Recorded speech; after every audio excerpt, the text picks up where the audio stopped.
سلام دوستای عزیز، ما امروز میخوایم براتون یک آشک تیار کنم.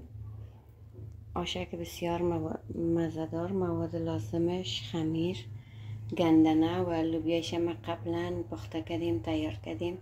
در گندنش یک قاشق روغن، مرچ سیاه، گشنیج، تخم گشنیج انداختیم. گشنیج هم تخم گشنیج.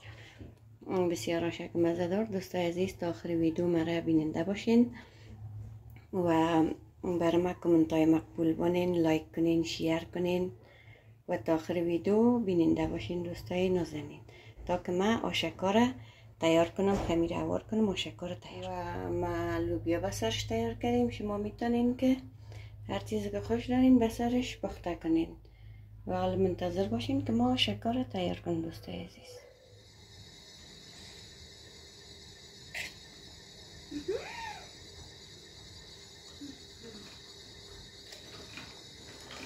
دوستای عزیز، ما آشکا را منظم آشکا تیار کردیم. پر میکنم. ببینین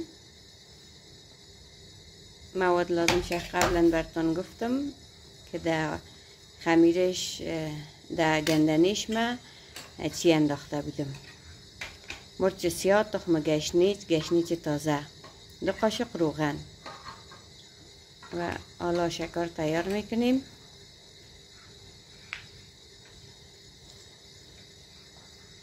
شما منتظر باشین ویدیوی ما. دوستای عزیز ببینین ما آشکا خلاص شدیم از پر کردنش، به جوش ماندیم. دوستای عزیز ببینین ما آشکا در جوش ماندیم.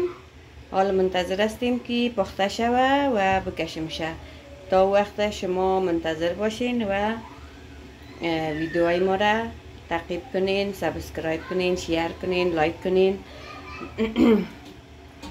از ما حمایت کنین دوستای مهربان. دوستای عزیز ببینین ما آشک خود کشیدیم.